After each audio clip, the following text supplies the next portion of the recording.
Edi Rahmayadi menjewer dan mengusir pelatih biliar Sumatera Utara viral di media sosial. Diketahui, nama pelatih biliar Sumatera Utara itu bernama Hairudin Aritonang alias Coki. Peristiwa itu terjadi pada Senin 27 Desember 2021 di rumah dinas Gubernur Sumatera Utara saat acara pembagian bonus atlet peserta PON 20 Papua. Kejadian bermula saat Edi tengah memberi kata sambutan. Awalnya, Edi melihat pelatih biliar itu tidak ikut bertepuk tangan saat mendengar sambutannya karena tertidur. Kemudian, Edi memanggil Coki ke atas panggung dan bertanya beberapa hal. "Atlet apa kau?" tanya Edi dikutip dari kompas.com Selasa 28 Desember 2021. Coki kemudian menjawab bahwa dia pelatih biliar. "Tak cocok jadi pelatih ini," jawab Edi. Tak lama kemudian, Edi menjewer telinga Coki hingga meminta Coki keluar dari acara. Imbas kejadian ini, video Edi menjewer telinga Coki pun tersebar di media sosial. Sosok Coki, pelatih biliar Sumatera Utara. Coki ternyata punya andil dalam prestasi cabang olahraga biliar Sumatera Utara di ajang PON 20 Papua lalu. Dikutip dari Tribun Medan, cabang olahraga biliar Sumatera Utara menyumbang 12 medali. Di antara 12 medali tersebut, yakni 5 perak dan 7 perunggu. Dari peringkat perolehan medali, cabang olahraga biliar berada di peringkat 5 sebagai penyumbang medali terbanyak bagi Sumatera Utara. Sementara, Wushu berada di peringkat 1, disusul atletik, tarung derajat, dan tinju di peringkat 2, 3, dan 4. Coki mengaku heran saat dia dipanggil ke panggung dan dimarahi oleh Gubernur Sumatera Utara, Edi Rahmayadi, karena tidak tepuk tangan di acara pemberian bonus atlet peserta PON 20 Papua Senin 27 Desember 2021. Ia pun memisalkan wartawan Tribun Medan berada di posisinya saat kejadian.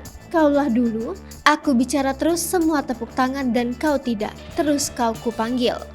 Nah, apakah mau kau jawab karena pertanyaanku? Kenapa kau tak tepuk tangan?" "Begitulah kira-kira kejadian di Aula Tengku Rizal Nurdin yang aku alami," ujar Coki menjelaskan, masih dikutip dari sumber yang sama. Dia juga membantah dugaan dia tertidur saat Edi memberi sambutan. Dari kejadian tersebut, Coki pun memberi sindiran pada Gubernur Sumatera Utara itu. Apa rupanya yang sudah Edi Rahmayadi berikan kepada insan olahraga terutama biliar, katanya. Menurut Coki, bukan hanya dirinya saja yang dimarahi di depan umum oleh orang nomor 1 di Sumatera Utara ini. Banyaklah, ada Kadispora Sumatera Utara, ada juga Ketua KONI Sumatera Utara, yang pasti bukan aku sendiri. Tapi itu tadi, aku heran, kenapalah aku dimarahi di muka umum hanya karena tidak tepuk tangan. Coki pun mengaku langsung keluar setelah ia dipermalukan di tempat umum. "Aku bingungnya, apa yang harus ditepuk tangankan dari beliau? Toh omongan yang ia sampaikan semuanya biasa saja. Jadi kenapa hanya karena tidak tepuk tangan, jadi kena marah di depan orang ramai," kata Coki. Coki menyebut selama menjabat gubernur, Edi tidak ada perhatian terhadap insan olahraga.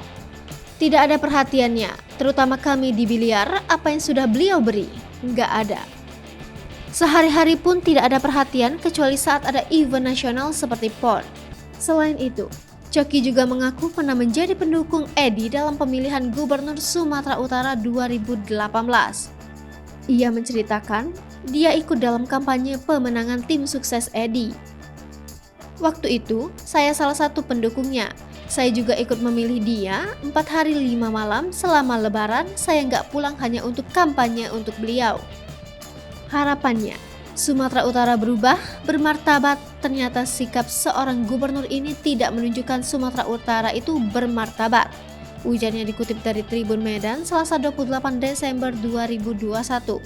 Merasa dipermalukan, Coki berniat melaporkan Edi Rahmayadi ke Polda Sumatera Utara atas perbuatan tidak menyenangkan. Rencana dia akan melaporkan pada hari Rabu 29 Desember 2021 siang. "Saya akan membuat laporan ke Polda Sumatera Utara karena dia, Gubernur Sumatera Utara, sudah buat perbuatan tidak menyenangkan dengan cara menjewer dan memarahi saya di depan umum." Coki menyebut Dirinya sudah konsultasi dengan beberapa kawan yang ahli di bidang apa rupanya yang sudah Edi Rahmayadi berikan kepada insan olahraga terutama biliar, katanya. Ingatkan, besok buat laporan ke Polda. Ia berharap kepolisian dapat memproses laporannya nanti. Mau sampai kapan dan sampai di mana, yang penting proses hukum berjalan. Dengan laporannya ini, Coki berharap Gubernur Edi Rahmayadi tidak lagi bersikap arogan. Dia sekarang sudah jadi pemimpin Sumatera Utara, jangan arogan kalau jadi pemimpin. Hai pemirsa Sri Popo TV, jangan lupa komen, like, dan subscribe, serta tonton terus berita-berita terupdate lainnya ya.